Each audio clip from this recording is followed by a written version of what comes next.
انہی واقعات پر سورہ علق کی آیات 6 تا 19 نازل ہوئیں، اور اسی سورت کی پہلی 5 آیات نازل ہونے کے بعد سب سے پہلے اسلام کا اظہار نبی کریم صلی اللہ علیہ وسلم نے نماز ہی سے کیا تھا، اور کفار سے آپ کی مٹ بھیڑ کا آغاز بھی حرم میں آپ کے نماز پڑھنے سے ہوا تھا۔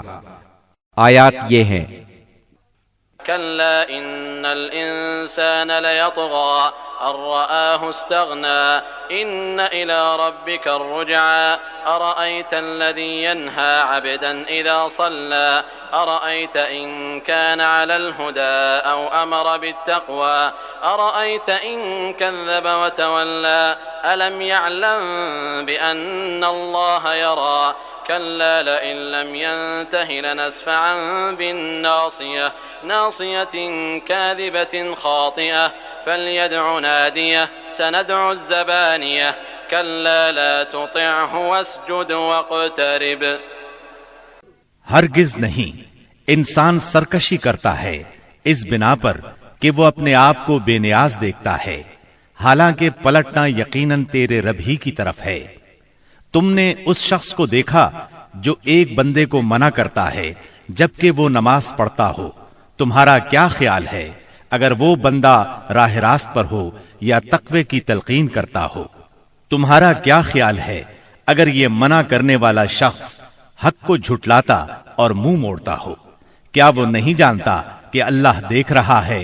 ہرگز نہیں، اگر وہ باز نہ آیا تو ہم اس کی پیشانی کے بال پکڑ کر کھینچیں گے، اس پیشانی کو جو جھوٹی اور خطا کار ہے۔ وہ بلا لے اپنے حامیوں کی ٹولی کو، ہم بھی عذاب کے فرشتوں کو بلا لیں گے۔ ہرگز نہیں، اس کی بات نہ مانو اور سجدہ کرو اور اپنے رب کا قرب حاصل کرو۔ آپ کے چچا ابو لہب کو آپ سے اس حد تک کدورت اور عداوت ہو گئی تھی کہ ہر جگہ آپ کے پیچھے پیچھے جاتا، اور جب بھی آپ کسی سے مخاطب ہوتے تو شور مچا دیتا، غلط ملت باتیں کر کے اس شخص کو بات سننے سے روک دیتا۔ دراصل نبی صلی اللہ علیہ وسلم کے بارے میں ابو لہب کا موقف شروع سے یہی تھا، جبکہ قریش نے اس وقت اس طرح کی بات سوچی بھی نہیں تھی۔ حج کے دنوں میں بھی ابو لہب نبی کریم صلی اللہ علیہ وسلم کو جھٹلانے کے لیے بازاروں اور اجتماعات میں آپ کے پیچھے لگا رہتا تھا۔ طارق بن عبداللہ محاربی کی روایت سے معلوم ہوتا ہے کہ یہ شخص صرف زبان سے جھٹلانے ہی پر اکتفا نہیں کرتا تھا بلکہ پتھر بھی مارتا تھا۔ ان پتھروں سے آپ کی ایڑیاں خون آلود ہو جاتی تھیں۔ بعثت سے پہلے ابو لہب نے اپنے 2 بیٹوں عتبہ اور عتیبہ کی شادی رسول اللہ صلی اللہ علیہ وسلم کی 2 صاحبزادیوں سیدہ رقیہ اور سیدہ ام کلثوم رضی اللہ عنہما سے کی تھی۔ جب آپ نے نبوت کا اعلان فرمایا، توحید کی تبلیغ کی، تو اس نے نہایت سخت رویہ اختیار کیا اور اپنے دونوں بیٹوں کو مجبور کیا کہ وہ آپ کی بیٹیوں کو طلاق دے دیں۔ چنانچہ ان دونوں نے طلاق دے دی۔ اسی طرح جب نبی صلی اللہ علیہ وسلم کے دوسرے صاحبزادے عبداللہ کا انتقال ہوا تو ابو لہب کو اس قدر خوشی ہوئی کہ وہ دوڑتا ہوا اپنے دوستوں کے پاس پہنچا اور انہیں یہ خبر سنائی کہ محمد معاذ اللہ ابتر یعنی نسل بریدہ ہو گئے ہیں۔ ابو لہب کی بیوی ام جمیل بھی رسول اللہ صلی اللہ علیہ وسلم کی دشمنی میں اس سے پیچھے نہیں تھی۔ اس کا نام اروا تھا جو حرب بن امیہ کی بیٹی اور ابو سفیان کی بہن تھی۔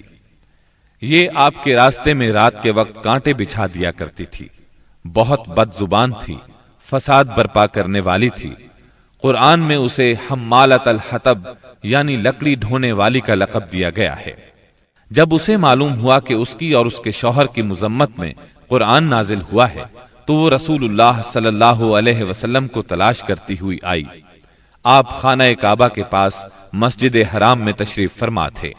سیدنا ابو بکر صدیق رضی اللہ عنہ بھی ساتھ تھے۔ اس کی مٹھی میں پتھر تھے۔ آپ کے سامنے آ کھڑی ہوئی تو اللہ تعالیٰ نے اس کی نگاہ پکڑ لی اور وہ رسول اللہ صلی اللہ علیہ وسلم کو نہ دیکھ سکی۔ البتہ ابو بکر صدیق اسے نظر آ رہے تھے۔ اس نے پوچھا، ابو بکر تمہارا ساتھی کہاں ہے؟ مجھے معلوم ہوا ہے کہ وہ میری حجب کرتا ہے۔ اللہ کی قسم اگر میں اس تک پہنچ گئی تو یہ پتھر اس کے منہ پر ماروں گی۔ دیکھو اللہ کی قسم میں بھی شاعرہ ہوں، یہ کہہ کر اس نے شعر پڑھا۔ مزممن عصینا وامرہ ابینا ودینہ قلینا، ہم نے مزمم کی نافرمانی کی، اس کے امر کو تسلیم نہ کیا اور اس کے دین کو نفرت اور حقارت سے چھوڑ دیا۔ اس کے بعد وہ واپس چلی گئی۔ سیدنا ابو بکر صدیق رضی اللہ عنہ نے عرض کیا، اے اللہ کے رسول، کیا اس نے آپ کو دیکھا نہیں؟ آپ نے فرمایا، نہیں، اس نے مجھے نہیں دیکھا، اللہ نے اس کی نگاہ پکڑ لی تھی۔ بہرحال نبی صلی اللہ علیہ وسلم اپنی تبلیغ میں لگے رہے، مجمعوں اور محفلوں میں پہنچ کر اسلام کا پیغام دیتے رہے۔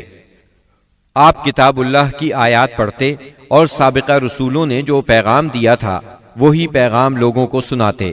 آپ فرماتے، یا قوم اعبدوا اللہ ما لکم من الہ غیرہ، اے میری قوم کے لوگو، اللہ کی عبادت کرو، اس کے سوا تمہارا کوئی معبود نہیں۔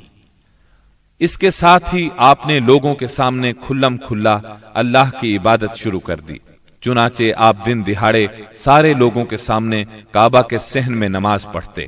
آپ کی تبلیغ آہستہ آہستہ کامیاب ہوتی چلی گئی۔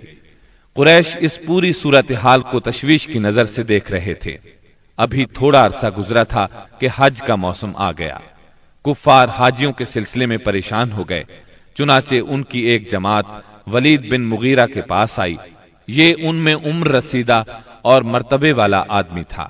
اس نے کہا، دیکھو حج کا موسم آ گیا ہے، اب ہر طرف سے لوگ تمہارے پاس آئیں گے اور وہ ان صاحب کا معاملہ سن ہی چکے ہیں، لہٰذا کوئی ایک رائے طے کر لو اور مختلف باتیں نہ کہنا، ورنہ ایک دوسرے کو جھٹلا بیٹھو گے۔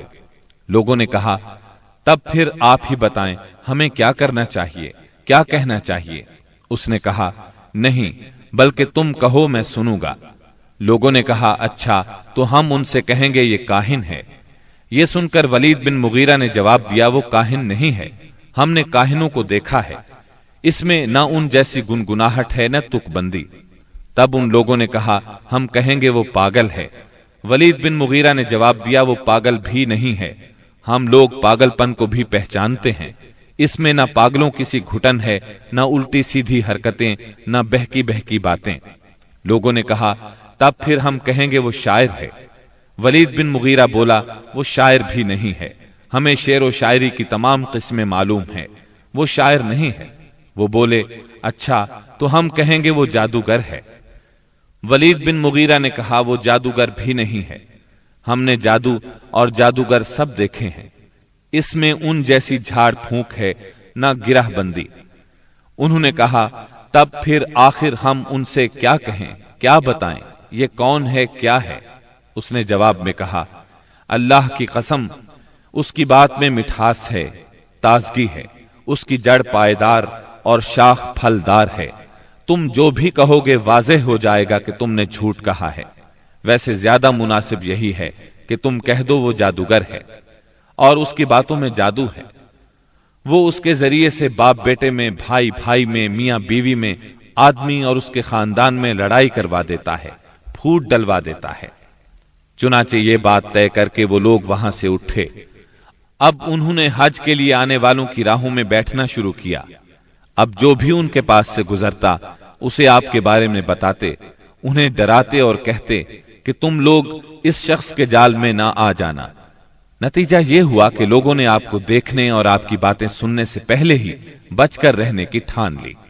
اس کے بعد جب حج کے دن آ گئے تب نبی اکرم صلی اللہ علیہ وسلم نے حاجیوں کے مجمعوں میں اور ان کے ڈیروں پر جانا شروع کر دیا، جا کر انہیں اسلام کی طرف بلانا شروع کیا۔ آپ فرماتے، لوگو لا الہ الا اللہ کہو، کامیاب ہو جاؤ گے۔ ادھر ابو لہب کا یہ حال تھا کہ وہ آپ کے پیچھے پیچھے لگا رہتا، آپ کو جھٹلاتا جاتا، تکلیف بھی پہنچاتا۔ اس طرح جب اس حج سے حاجی واپس لوٹے تو پورے عرب میں نبی صلی اللہ علیہ وسلم کا چرچا ہو گیا۔ قرآن مجید کی سورہ المدثر کی آیات 11 تا 26 میں اس واقعے کی طرف نشاندہی کی گئی ہے۔ ذرني ومن خلقت وحيدا وجعلت له مالا ممدودا وبنين شهودا ومهدت له تمهيدا ثم يطمع أن أزيد كلا إنه كان لآياتنا عنيدا سأرهقه صعودا إنه فكر وقدر فقتل كيف قدر ثم قتل كيف قدر ثم نظر ثم عبس وبسر ثم أدبر واستكبر فقال إن هذا إلا سحر يؤثر إن هذا إلا قول البشر سأصليه سقر. چھوڑ دو مجھے اور اس شخص کو جسے میں نے اکیلا پیدا کیا، بہت سا مال اسے دیا، اس کے ساتھ ساتھ حاضر رہنے والے بیٹے دیے اور اس کے لیے ریاست کی راہ ہموار کی. پھر وہ طمع رکھتا ہے کہ میں اسے اور زیادہ دوں گا. ہرگز نہیں، وہ ہماری آیات سے عناد رکھتا ہے.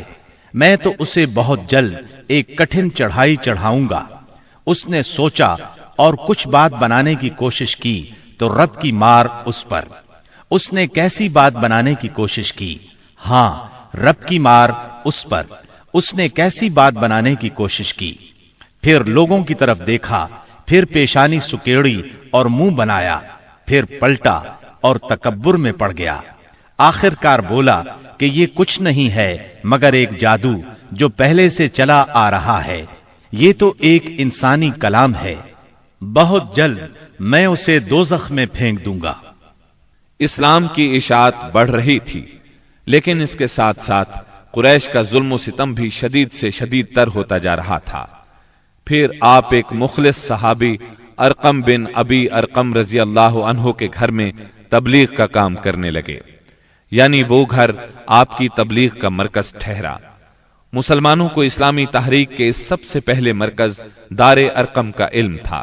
چنانچہ کوئی اجنبی شخص مسلمان ہونے کے لیے آتا تو اہل اسلام اسے بھی دار ارقم پہنچا دیا کرتے تھے.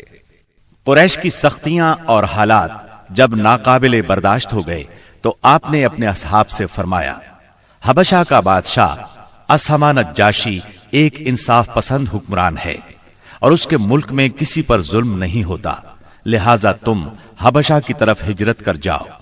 اس ہدایت کے مطابق رجب 5 نبوت میں صحابہ کرام کے پہلے قافلے نے ہجرت کی.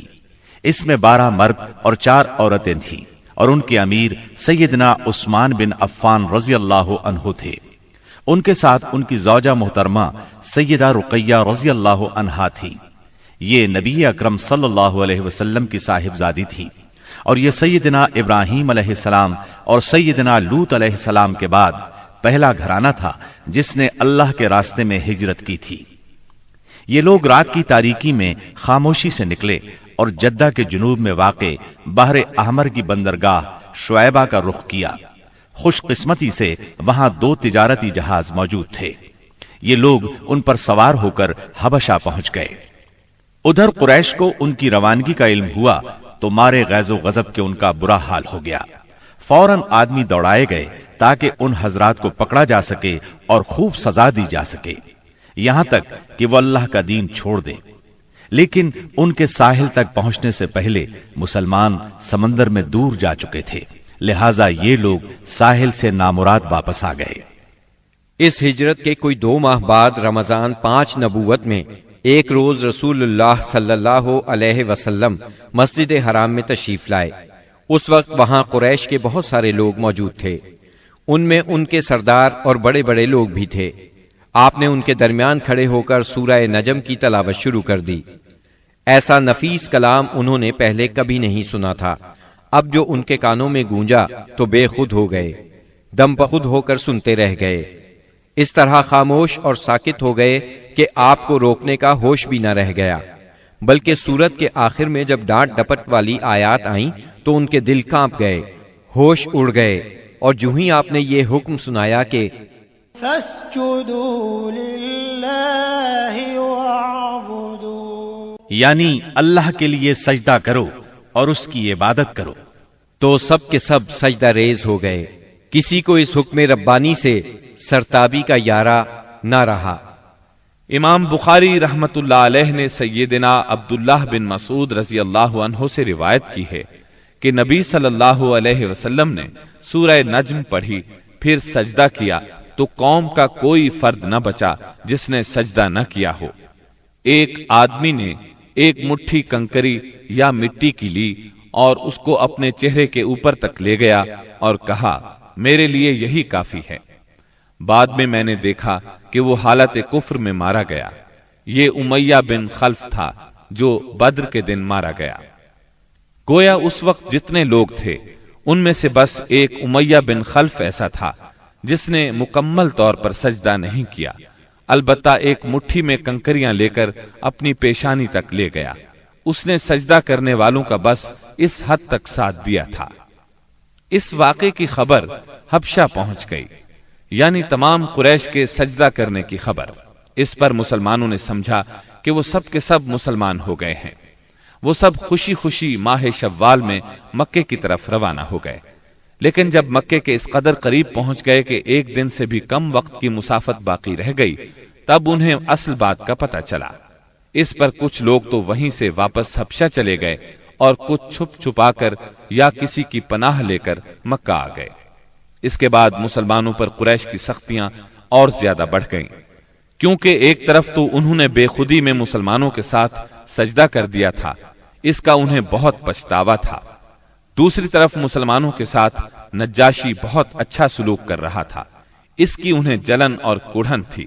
اس لیے رسول اللہ صلی اللہ علیہ وسلم نے فرمایا، تم لوگ دوبارہ حبشہ ہجرت کر جاؤ۔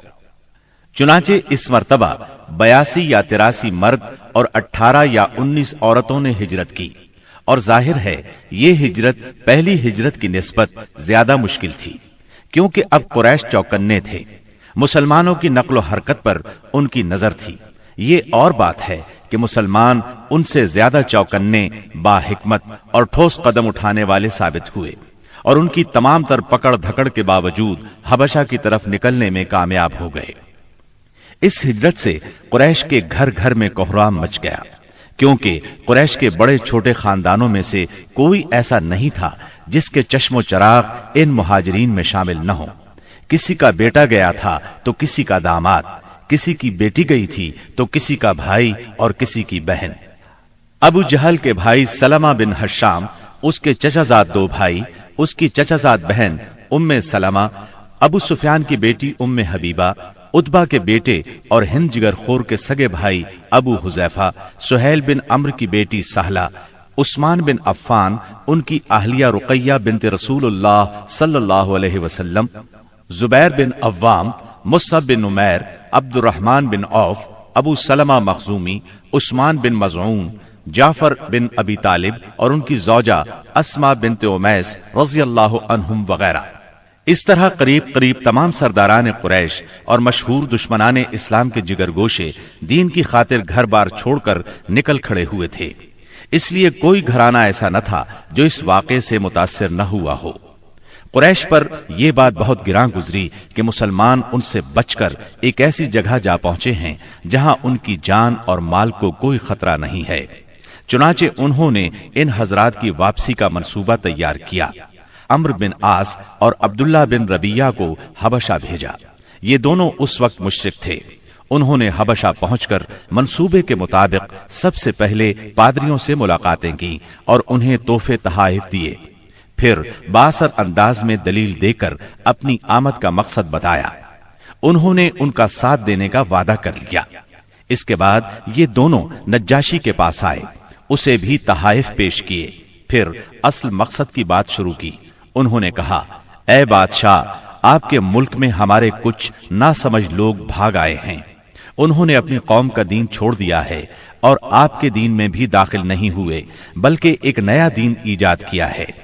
اس کو ہم جانتے ہیں نہ آپ، اس لیے ہمیں آپ کی خدمت میں ان کی قوم کے بڑوں یعنی ان کے والدین، چچاؤں اور ان کے قبیلے کے لوگوں نے بھیجا ہے تاکہ آپ انہیں واپس بھیج دیں، کیونکہ وہ لوگ ان پر نگران ہیں اور ان کی خامی اور خرابی کو سب سے اچھی طرح سمجھتے ہیں۔ جب ان کی یہ بات پوری ہو گئی تو منصوبے کے مطابق پادریوں نے بھی ان کی تائید کی، ہاں میں ہاں ملائی۔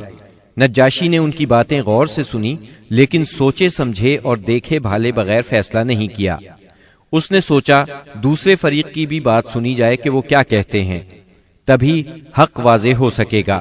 چنانچہ اس نے مسلمانوں کو بلا لیا اور ان سے پوچھا، یہ کیسا دین ہے جس کی وجہ سے تم لوگ اپنی قوم سے الگ ہو گئے ہو، لیکن نہ میرے دین میں داخل ہوتے ہو اور نہ ان ملتوں ہی میں سے کسی کے دین میں داخل ہوئے ہو؟ اس کے جواب میں سیدنا جعفر بن ابی طالب رضی اللہ عنہ نے فرمایا، اے بادشاہ، ہم جاہلیت والی قوم تھے، بتوں کو پوجتے تھے، مردار کھاتے تھے، برائیاں کرتے تھے، قرابت داروں سے ناتا توڑتے تھے، پڑوسیوں سے بدسلوکی کرتے تھے۔ ہم میں جو طاقتور ہوتا تھا وہ ہمارے کمزور کو کھا جاتا تھا۔ ہم اس حالت میں تھے کہ اللہ تعالیٰ نے ہم ہی میں سے ایک رسول بھیجا۔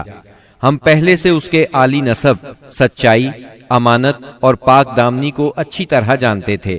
اس نے ہمیں اللہ تعالیٰ کی طرف بلایا کہ ہم اسے ایک مانیں اور اسی کی عبادت کریں، اور اس کے سوا ہمارے باپ دادا جن بتوں اور پتھروں کو پوجتے رہے تھے انہیں چھوڑ دیں۔ اس نے ہمیں سچ بولنے، امانت ادا کرنے، قرابت جوڑنے، پڑوسی سے اچھا سلوک کرنے، حرام کاری اور خون ریزی سے باز رہنے کا حکم دیا، بے حیائی کے کاموں سے، جھوٹ بولنے سے، یتیم کا مال کھانے سے اور پاک دامن عورتوں پر جھوٹی تہمت لگانے سے منع کیا۔ اس نے ہمیں یہ بھی حکم دیا کہ ہم صرف ایک اللہ کی عبادت کریں، اس کے ساتھ کسی کو شریک نہ کریں۔ اس نے ہمیں نماز، زکوٰۃ اور روزے کا حکم دیا۔ اس موقع پر سیدنا جعفر رضی اللہ عنہ نے اسلام کے اور بہت سے احکام گنوائے، پھر کہا، ہم نے اس پیغمبر کو سچا مانا، اس پر ایمان لائے، اس کی پیروی کی اور اس کے لائے ہوئے دین میں اس کی اطاعت کی۔ چنانچہ ہم نے ایک اللہ کی عبادت کی، اس کے ساتھ کسی کو شریک نہیں کیا، اور جو چیزیں اس نے حرام بتائیں انہیں حرام مانا، جو چیزیں اس نے حلال بتائیں ان کو حلال مانا۔ بس اس پر ہماری قوم ہم سے بگڑ گئی، اس نے ہم پر ظلم و ستم کا بازار گرم کر دیا، ہمیں ہمارے دین سے پھیرنے کے لیے فتنوں اور سزاؤں سے دوچار کیا، تاکہ ہم اللہ کی عبادت چھوڑ کر پھر سے بت پرستی کی طرف پلٹ جائیں، اور جن گندی چیزوں کو حلال سمجھتے تھے انہیں پھر حلال سمجھنے لگے۔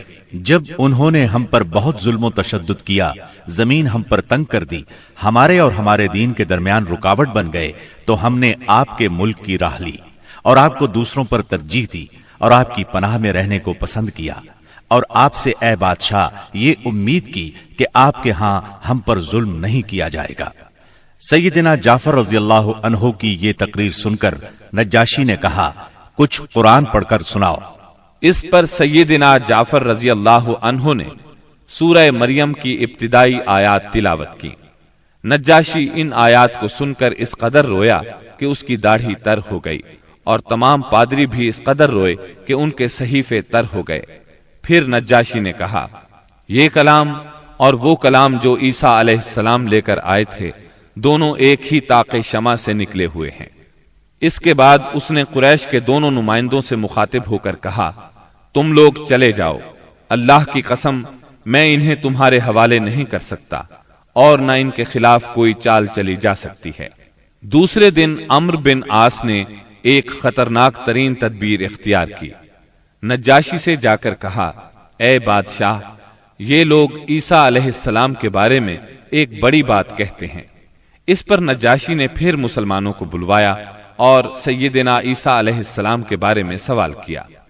سیدنا جعفر رضی اللہ عنہ نے فرمایا، ہم ان کے بارے میں وہی بات کہتے ہیں جو نبی صلی اللہ علیہ وسلم لے کر آئے ہیں، یعنی وہ اللہ کے بندے ہیں، اس کے رسول، اس کی روح اور اس کا وہ کلمہ ہے جسے اللہ نے کنواری پاک دامن مریم علیہ السلام کی طرف القاء کیا تھا۔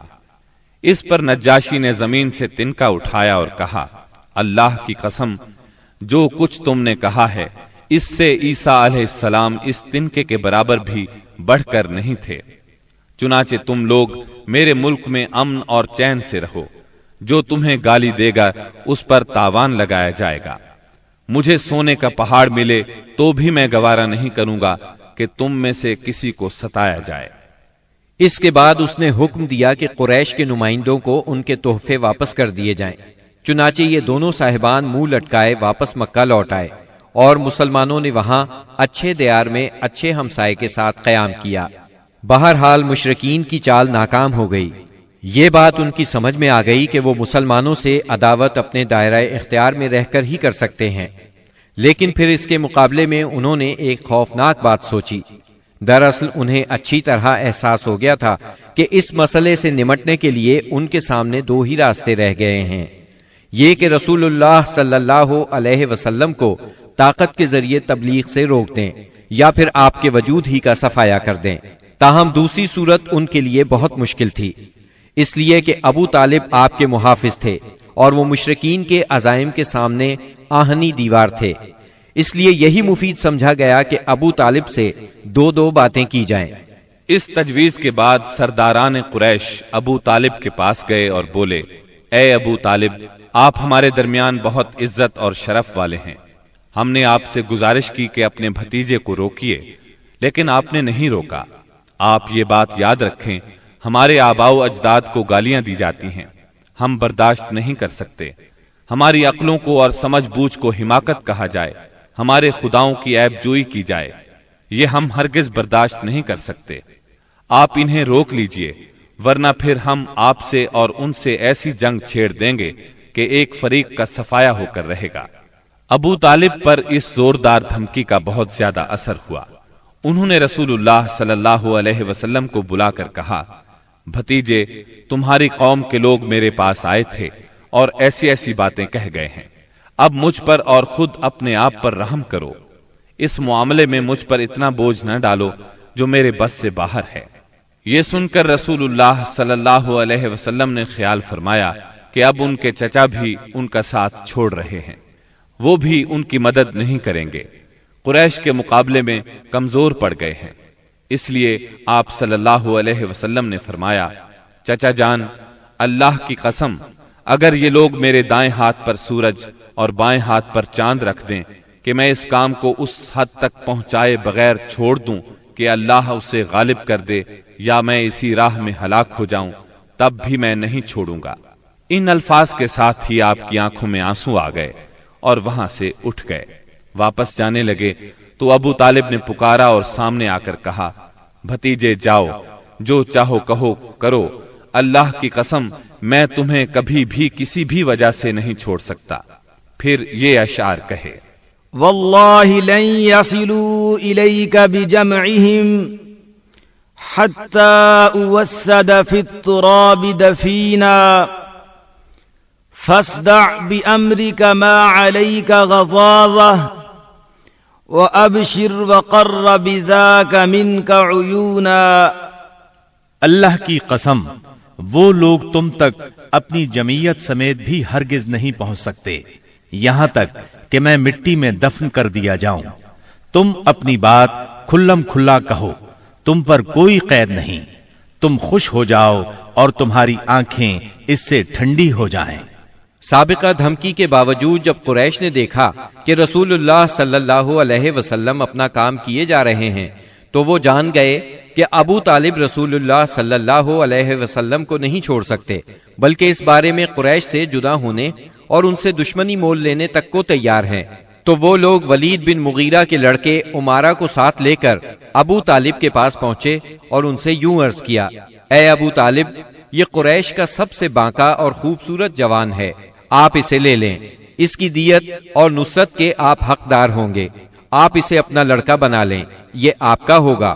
آپ اپنے بھتیجے کو ہمارے حوالے کر دیں، اس بھتیجے کو جس نے آپ کے آبا و اجداد کے دین کی مخالفت کی ہے، آپ کی قوم کا شیرازہ منتشر کر رکھا ہے اور ان کی عقلوں کو حماقت سے دوچار بتلایا ہے، ہم اسے قتل کریں گے، بس یہ ایک آدمی کے بدلے میں ایک آدمی کا حساب ہے۔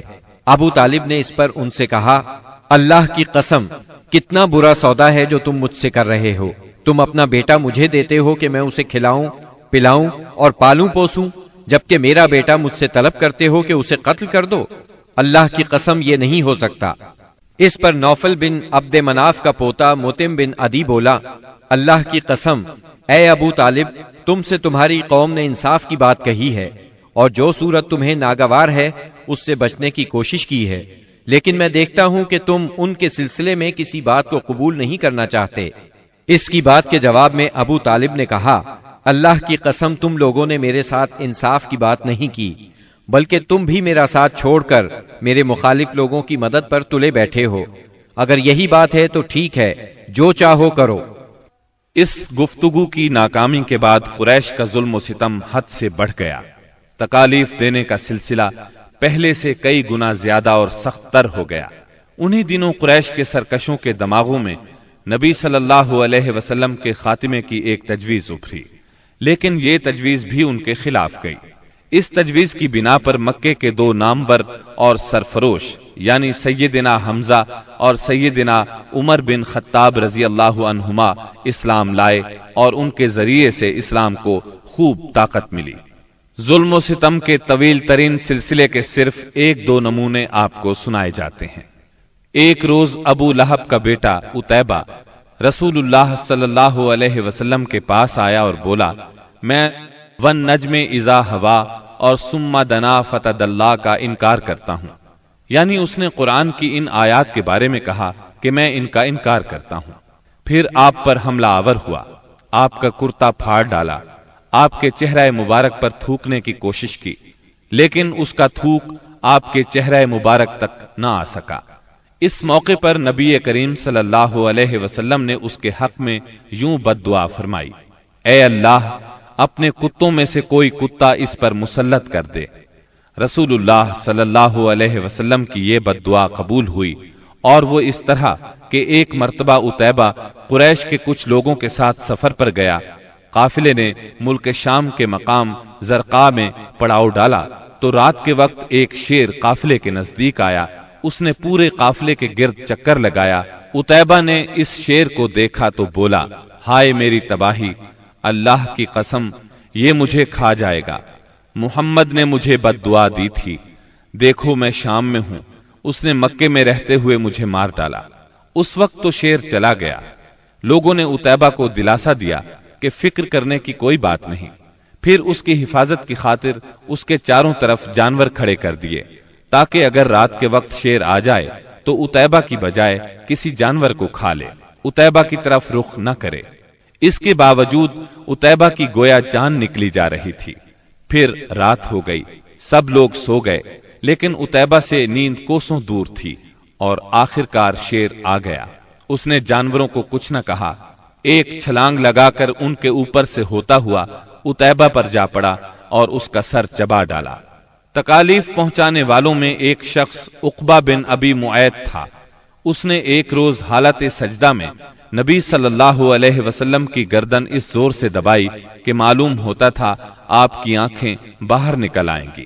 سیدنا امیر حمزہ رضی اللہ عنہ رشتے میں آپ کے چچا تھے، مگر عمر میں آپ سے 2-3 سال ہی بڑے تھے۔ آپ دونوں نے چونکہ سویبہ کا دودھ پیا تھا، اس لیے رضائی بھائی بھی تھے۔ سیدنا حمزہ رضی اللہ عنہ کو شکار کھیلنے اور سپاہ گری کا بہت شوق تھا۔ منہ اندھیرے تیر کمان لے کر شکار کے لیے نکل جاتے اور پورا دن اسی شوق میں گزار دیتے۔ شام کو واپس آتے تو پہلے حرم میں جاتے، طواف کرتے۔ قریش کے رئیس حرم میں اکثر اپنی الگ الگ مجلس جما کر بیٹھتے تھے۔ سیدنا حمزہ کی ان سب سے اچھی دوستی تھی، اس لیے سب لوگ ان کی بہت قدر کرتے تھے۔ ایک روز نبی اکرم صلی اللہ علیہ وسلم کوہ صفا پر بیٹھے تھے، اتنے میں ابو جہل آیا اور آپ کو دیکھتے ہی آگ بگولا ہو گیا۔ آپ کو گالیاں دینے لگا، آپ خاموش رہے۔ اس خاموشی سے اس کا پارا اور چڑھ گیا۔ اس نے ایک پتھر اٹھایا اور آپ کے سر پر دے مارا۔ آپ کا سر زخمی ہو گیا، خون بہنے لگا۔ شام کو سیدنا حمزہ رضی اللہ عنہ شکار سے لوٹے تو عبداللہ بن جدعان کی لونڈی نے بتایا کہ آج آپ کے بھتیجے محمد کو ابو جہل نے سخت تکلیف پہنچائی ہے، آپ زخمی ہو گئے ہیں۔ سیدنا حمزہ رضی اللہ عنہ نے یہ سنا تو غصے سے بھڑک اٹھے، آخر آپ ان کے قریبی عزیز تھے۔ سیدھے ابو جہل کے پاس گئے اور بولے، تو میرے بھتیجے کو گالی دیتا ہے، حالانکہ میں اسی کے دین پر ہوں۔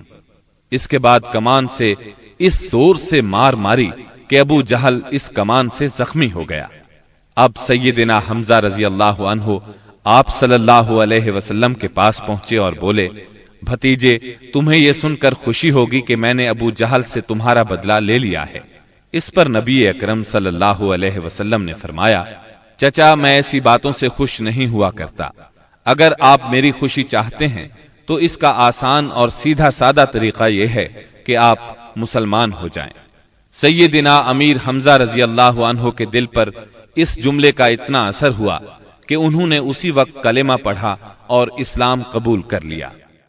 سیدنا حمزہ رضی اللہ عنہ کے ایمان لانے کے 3 دن بعد سیدنا عمر بن خطاب بھی اسلام لے آئے۔ وہ قریش مکہ کے بہت بڑے ستون اور مددگار تھے۔ قریش کی طرف سے بیرونی ممالک سے سفارتی تعلقات رکھنا انہی کی ذمہ داری تھی۔ اسلام قبول کرنے سے پہلے آپ مسلمانوں کے سخت خلاف تھے، بہت سخت گیر تھے، طبیعت میں غصہ بہت تھا۔ ایک رات رسول اللہ صلی اللہ علیہ وسلم خانہ کعبہ کے پاس نماز پڑھ رہے تھے۔ سیدنا عمر رضی اللہ عنہ نے چھپ کر چند آیات سن لی۔ ان کے دل میں آیا کہ یہ حق ہے، لیکن پھر بھی اپنے خیالات پر جمے رہے، یہاں تک کہ ایک روز نبی صلی اللہ علیہ وسلم کا کام تمام کرنے کی نیت سے تلوار لے کر نکل کھڑے ہوئے۔ راستے میں ان کی ملاقات سیدنا نعیم بن عبداللہ سے ہوئی۔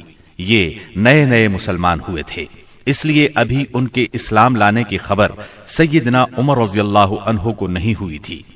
ان کے ہاتھ میں ننگی تلوار اور چہرے پر شدید غصے کے آثار دیکھ کر انہوں نے پوچھا، خیر تو ہے عمر، دوپہر کے وقت ننگی تلوار لیے کدھر کا ارادہ ہے؟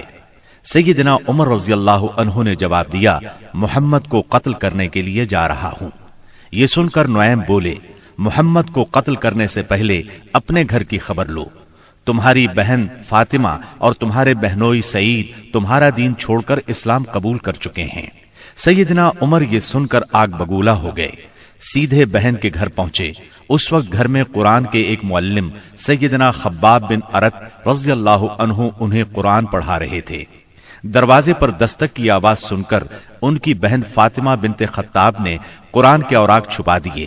خباب بن ارت بھی ایک طرف چھپ گئے۔ اب بہنوئی نے دروازہ کھولا۔ دروازہ کھلتے ہی سیدنا عمر رضی اللہ عنہ نے پوچھا، تم کیا پڑھ رہے تھے، مجھے دکھاؤ۔ ساتھ ہی سعید بن زید کو مارنے لگے۔ بہن نے اپنے خاوند کو چھڑانے کی کوشش کی تو ان پر بھی ٹوٹ پڑے، وہ بھی زخمی ہو گئیں، ان کے منہ سے خون بہنے لگا۔ جوش میں آ کر بولی، جو جی میں آئے کر لو عمر، ہم مسلمان ہو چکے ہیں۔ سیدنا عمر رضی اللہ عنہ نے بہن کو زخمی دیکھا تو شرمندہ ہوئے اور نرم آواز میں بولے، مجھے سناؤ تم کیا پڑھ رہے تھے، میں جاننا چاہتا ہوں تمہارا دین کیا ہے۔ فاطمہ بنت خطاب رضی اللہ عنہا نے جوش کے عالم میں چند جملے کہے، پھر فرمایا، جاؤ پہلے غسل کرو، پھر دکھائیں گے ہم کیا پڑھ رہے تھے۔ غسل کے بعد انہیں قرآنی اوراق دکھائے گئے۔ انہیں نرم پڑھتے دیکھ کر سیدنا خباب بن ارت بھی کونے سے نکل کر سامنے آ گئے۔ قرآن کے اوراق پر سورہ طٰہٰ کی چند آیات تھیں۔ سیدنا عمر رضی اللہ عنہ نے ان کو پڑھا تو کایا پلٹ گئی اور بولے، یہ تو بہت عمدہ چیز ہے، بتاؤ مسلمان کس طرح ہوتے ہیں۔ سیدنا خباب بن ارت نے کہا، اے عمر، جمعرات کی رات رسول اللہ صلی اللہ علیہ وسلم نے اللہ تعالی سے دعا کی تھی کہ اے اللہ، ابو جہل یا عمر بن خطاب سے اسلام کو تقویت دے۔ تمہیں خوشخبری ہو کہ یہ سعادت تمہارے حصے میں آ رہی ہے۔ رسول اللہ صلی اللہ علیہ وسلم دار ارقم میں ہیں۔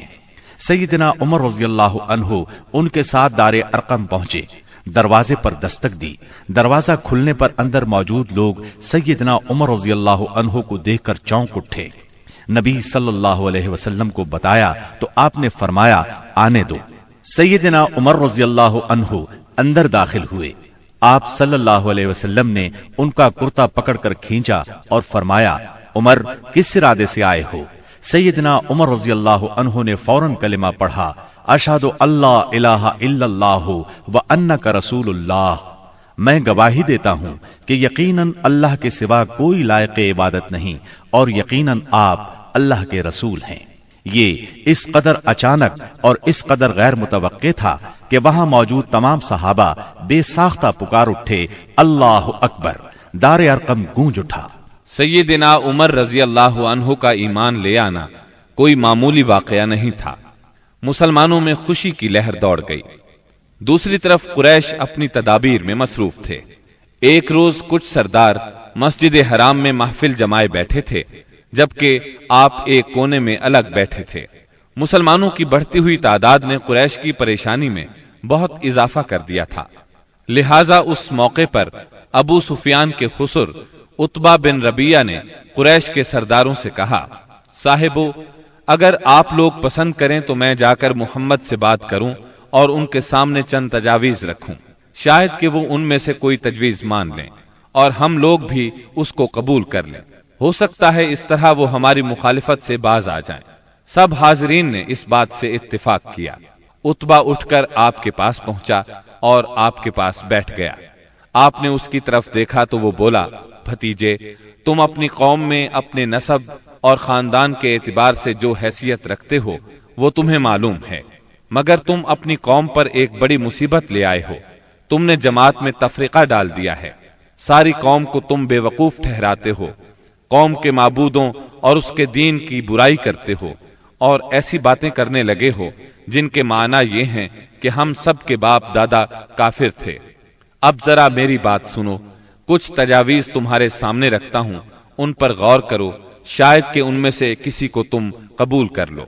اس کے خاموش ہونے پر آپ نے فرمایا، ابو الولید، آپ کہیں، میں سن رہا ہوں۔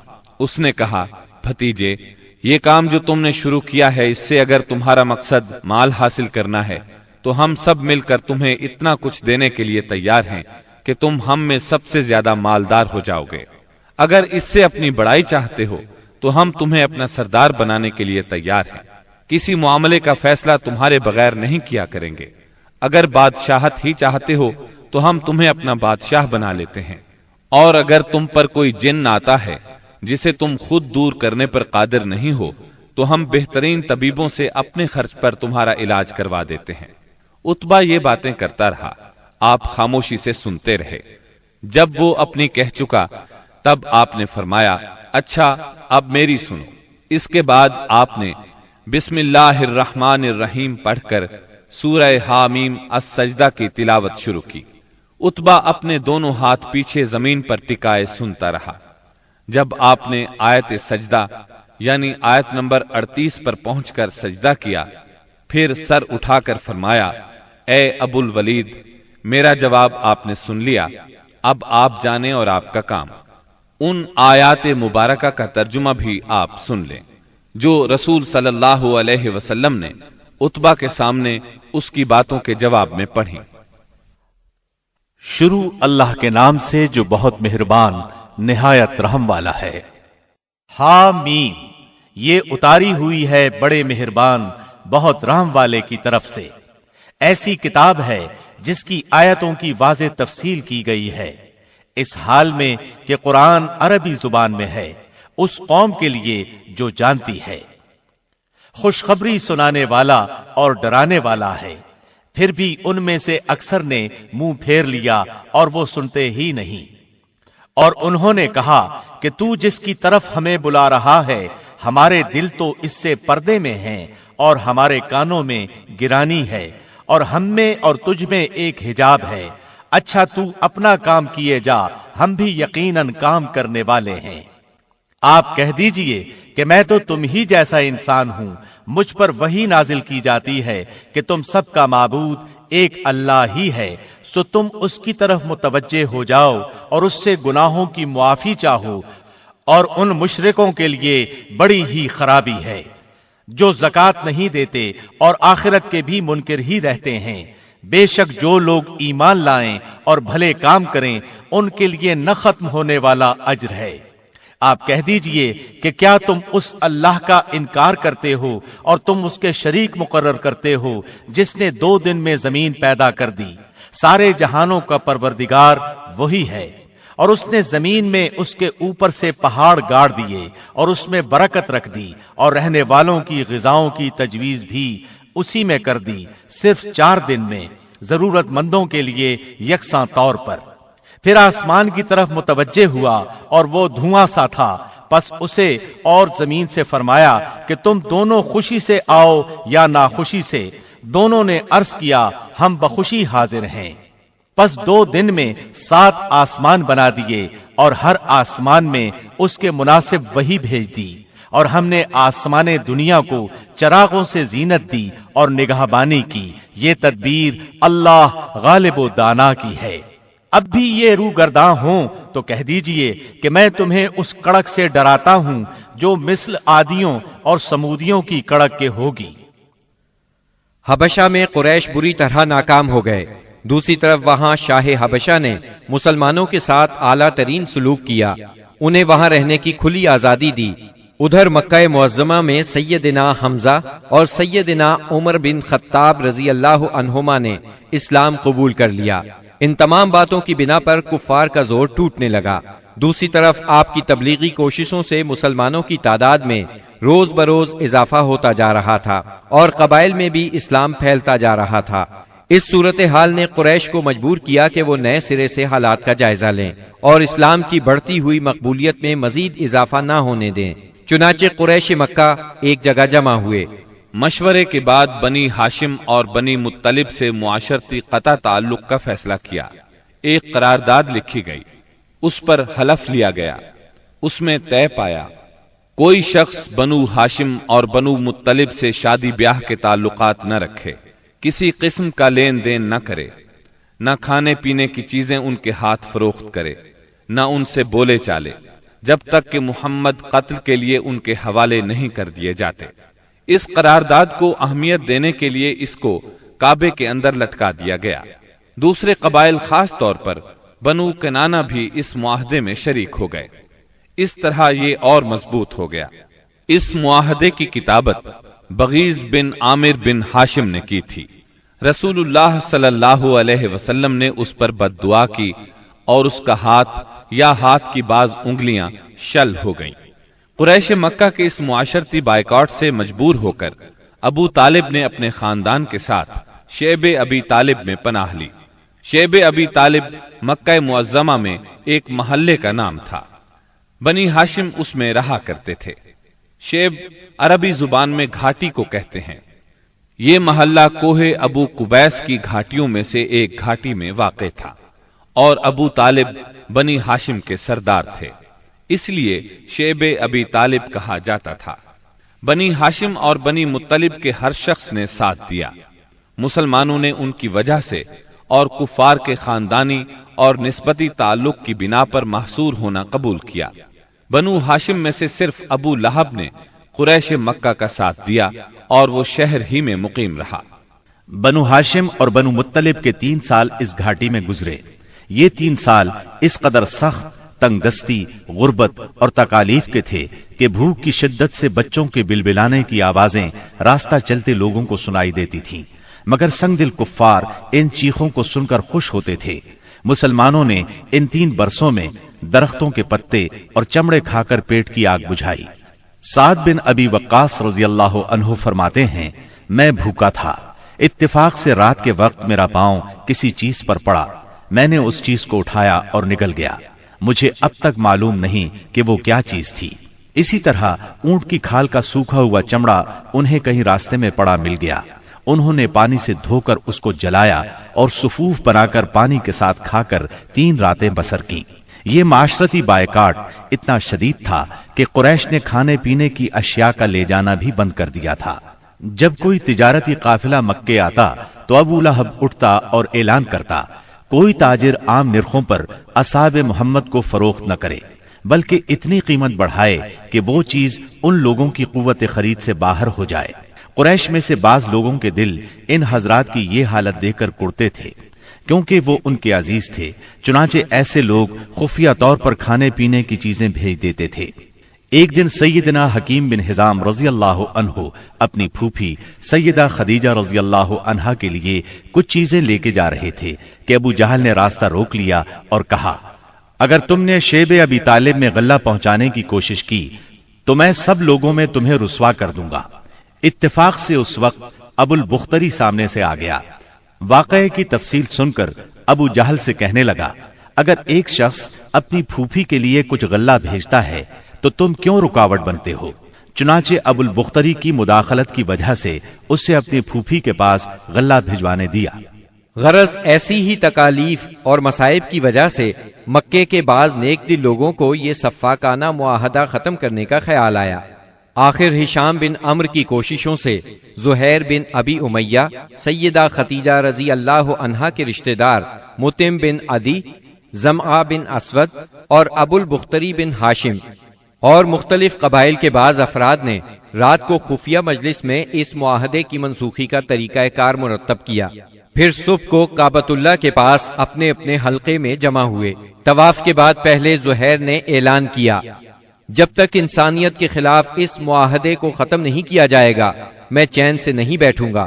اس پر ابو جہل نے مخالفت کی، لیکن 4 اور نیک دل انسانوں نے اپنے اپنے قبیلے کی طرف سے یکے بعد دیگرے اس بائیکاٹ کو ختم کرنے کا اعلان کیا۔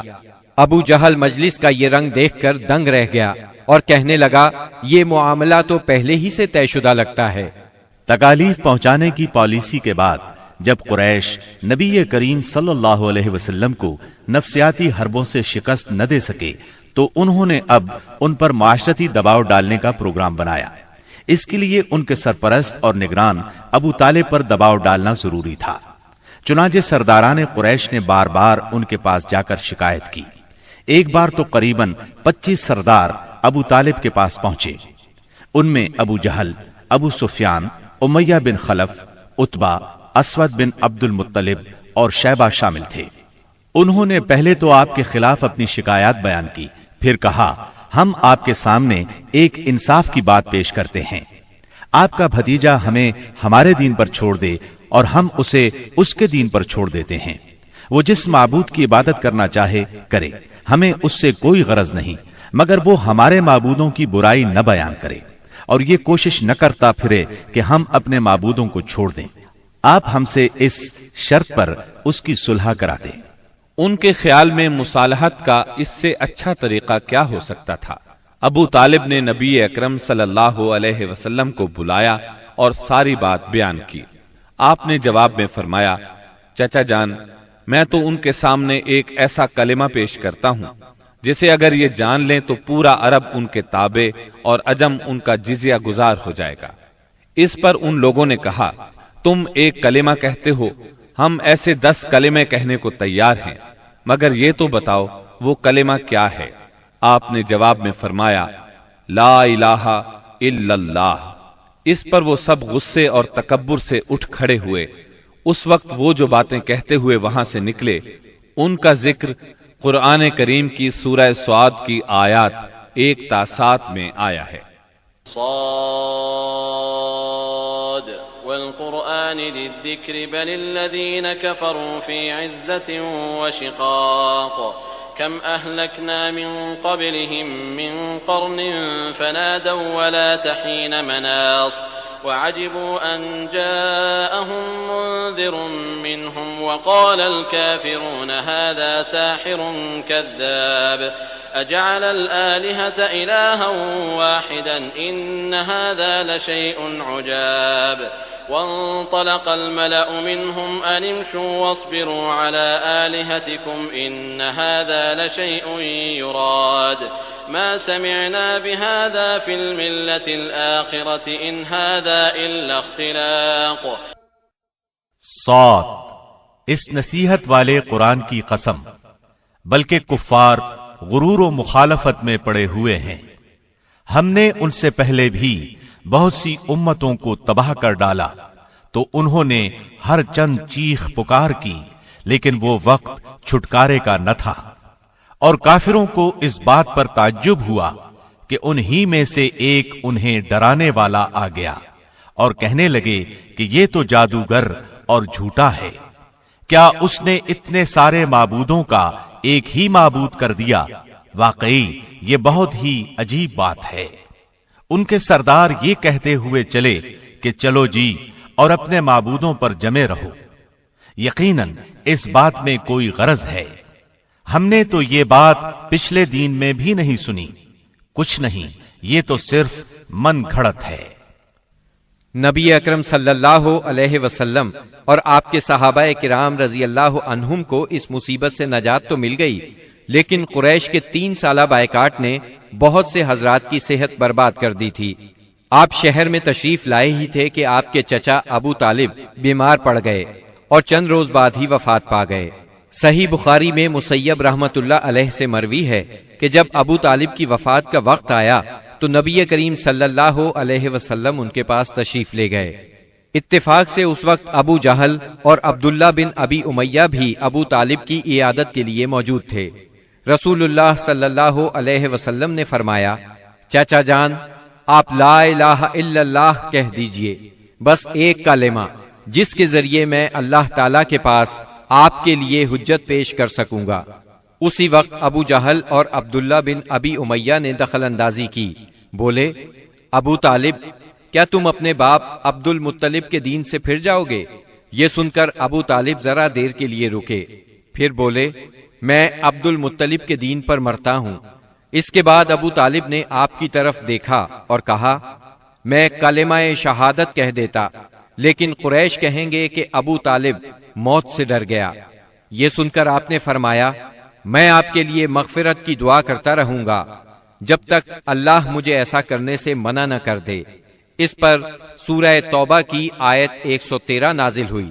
ما كان للنبي والذين آمنوا أن يستغفروا للمشركين ولو كانوا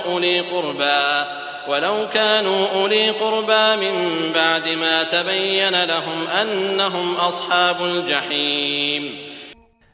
نبی اور اہل ایمان کے لیے درست نہیں کہ مشرکین کے لیے دعائے مغفرت کریں، اگرچہ وہ قرابت دار ہی کیوں نہ ہوں، جبکہ ان پر واضح ہو چکا ہے کہ وہ جہنمی ہیں۔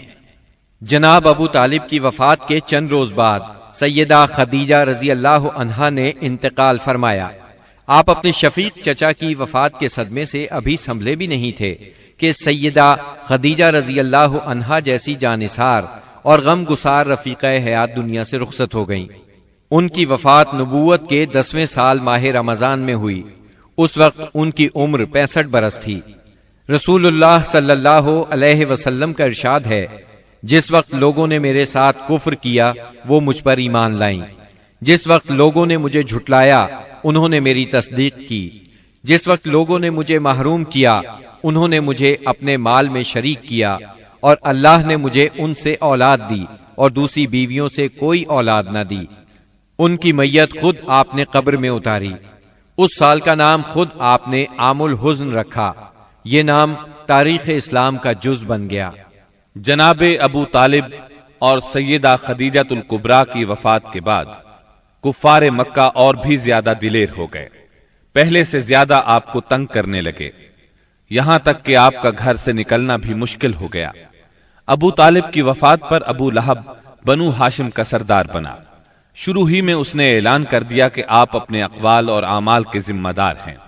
یہ اعلان گویا آپ کو برادری سے خارج کر دینے کے برابر تھا کہ جو چاہے آپ کو معاذ اللہ قتل کر دے، قبیلہ آپ کی حمایت نہیں کرے گا۔ آخر کار آپ شوال 10 نبوت اواخر مئی یا اوائل جون 619 عیسوی کو اس ارادے سے طائف تشریف لے گئے کہ بنی ثقیف کو اسلام کی طرف بلائیں، اور اگر وہ اسلام قبول نہ کریں تو انہیں کم از کم اس بات پر آمادہ کریں کہ وہ آپ کو اپنے ہاں چین سے بیٹھ کر کام کرنے کا موقع دیں۔ طائف مکہ معظمہ سے 60 میل کے فاصلے پر پہاڑوں میں ایک سرسبز و شاداب مقام ہے، جو اپنی خوشگوار آب و ہوا کی وجہ سے اہل حجاز کے لیے ایک صحت افزا مقام کی حیثیت رکھتا ہے۔ جس وقت آپ نے طائف کا سفر اختیار کیا، وہاں قبیلہ بنو ثقیف برسر اقتدار تھا۔ آپ کو اس وقت کوئی سواری تک میسر نہیں تھی۔ مکہ معظمہ سے طائف تک کا سفر آپ نے پیدل طے کیا۔ آپ کے ساتھ صرف زید بن حارثہ رضی اللہ عنہ تھے۔ راستے میں جس قبیلے سے گزر ہوتا اسے اسلام کی دعوت دیتے، لیکن کسی نے بھی دعوت قبول نہ کی۔ وہاں پہنچ کر آپ نے 10 دن قیام فرمایا۔ اس قیام کے دوران ثقیف کے 3 سرداروں کے پاس گئے جو آپس میں بھائی تھے، جن کے نام یہ ہیں: عبد یالیل، مسعود اور حبیب۔ ان کے والد کا نام عمرو بن عمیر ثقفی تھا۔ آپ نے انہیں اللہ کی اطاعت اور اسلام کی مدد کی دعوت دی۔ انہوں نے انکار کر دیا اور خوف محسوس کیا کہ کہیں ان کا نوجوان طبقہ آپ کی تبلیغ سے متاثر نہ ہو جائے۔ مجبوراً آپ کو طائف چھوڑنا پڑا۔ جب آپ وہاں سے نکلے تو ثقیف کے سرداروں نے اپنے ہاں کے لفنگوں کو آپ کے پیچھے لگا دیا۔ وہ راستے کے دونوں طرف دور تک آپ پر آوازیں کستے چلے گئے۔